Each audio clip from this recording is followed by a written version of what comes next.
बहू के हाथ। घर की बहू शीना को इस बात का बड़ा घमंड था कि जिस काम में वो हाथ डालती थी वो काम अच्छा हो ही जाता है। शीना की हर बात में हाथ का इस्तेमाल जरूर होता था।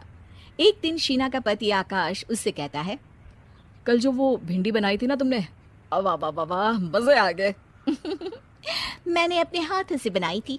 मेरे हाथों में वैसे भी जादू है, जिस चीज को छू लेती हूँ सोना बन जाती है। अब ये थोड़ा ज्यादा हो रहा है। मतलब अगर हर चीज को छू के सोना ही बना देती हो तुम, तो हमारे नाम के पीछे भी मणि लगा देते हम। चुप रहो, मुंह पे हाथ रख लो, कुछ भी बोलते रहते हो। शीना की सास बगिया से पूजा के लिए फूल चुन रही थी। सुंदर, अति सुंदर, कितने प्यारे गुलाब के फूल हैं। भगवान जी खुश हो जाएंगे। मैंने अपने हाथों से जो पौधा लगाया था, मेरे हाथों की कोई भी चीज बेकार नहीं जाती। हाँ बेटा, सही कह रही है। इसीलिए तो तुम्हारे पिताजी से मैंने अपने बेटे के लिए तुम्हारा हाथ मांगा था। और उन्होंने हाथों हाथ में मेरा हाथ आपकी बेटी के हाथ में दे भी दिया था।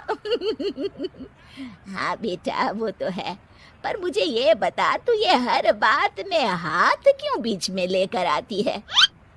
माँ जी, पंडित जी ने हाथ मेरा देखकर नैनीताल में कहा था कि मेरे हाथ जगन्नाथ हैं, मेरे हाथों से कभी कोई काम नहीं बिगड़ेगा। तो मेरे हाथों की तारीफ तो मुझे करनी पड़ेगी ना। हाँ हाँ, ठीक ही कह रही हो वैसे।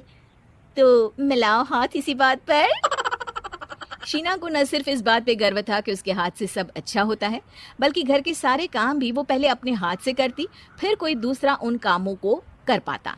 एक दिन शीना कपड़े धो रही थी। अरे घर में वॉशिंग मशीन है तो सही, खुद क्यों थक रही हो? कपड़े पहले मेरे हाथ से धुलेंगे, फिर वॉशिंग मशीन से।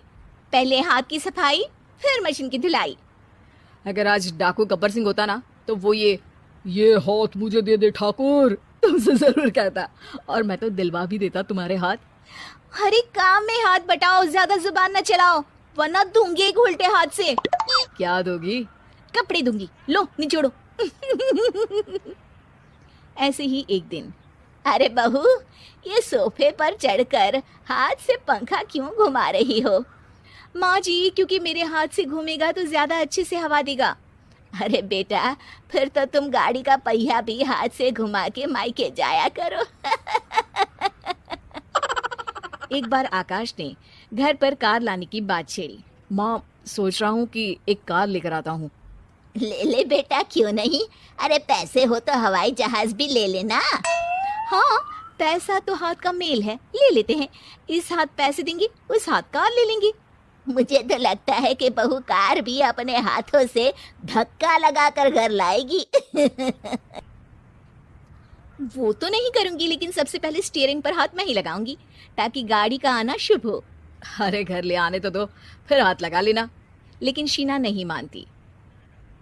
अगले दिन ही सब कार लेने जाते हैं।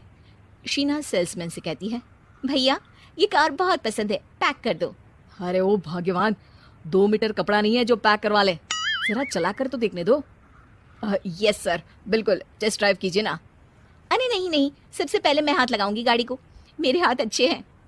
अरे यार, हाथ तो मैं भी धोता ही हूँ, और आजकल तो सैनिटाइजर से भी धोता हूँ।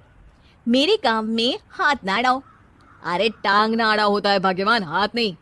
शीना ड्राइविंग सीट पर बैठ जाती है और आकाश उसे गाड़ी के फंक्शन समझाता है। देखो शीना, ध्यान रखना, ये है स्टीयरिंग, इसे राइट लेफ्ट जाएंगे, ये है एक्सेलरेटर, इससे स्पीड कंट्रोल कर सकते हैं, और उसी के पास में है ब्रेक, जो तुम्हारी जुबान में शायद मिसिंग है। ठीक है, ज्यादा भी सिखाने की जरूरत नहीं है। मेरी माँ तो कहती है कि मैं अगर अपनी शुभ हाथ लगा दूं तो जग घूम जाए, तो ये स्टीयरिंग क्या चीज है? शीना गाड़ी स्टार्ट कर देती है और स्टीयरिंग को घुमाते हुए एक्सेलरेटर पर धीरे से पैर रखती है, और शोरूम के बाहर के एरिया में ही गाड़ी घूमने लगती है, जहाँ दूसरी गाड़ियाँ भी रखी हैं। देखा मेरे हाथों का कमाल। अब ब्रेक दबा दो, आगे गाड़ी है। शीना आगे गाड़ी देखकर घबरा जाती है और पाँव गलती से एक्सेलरेटर पर पड़ जाता है।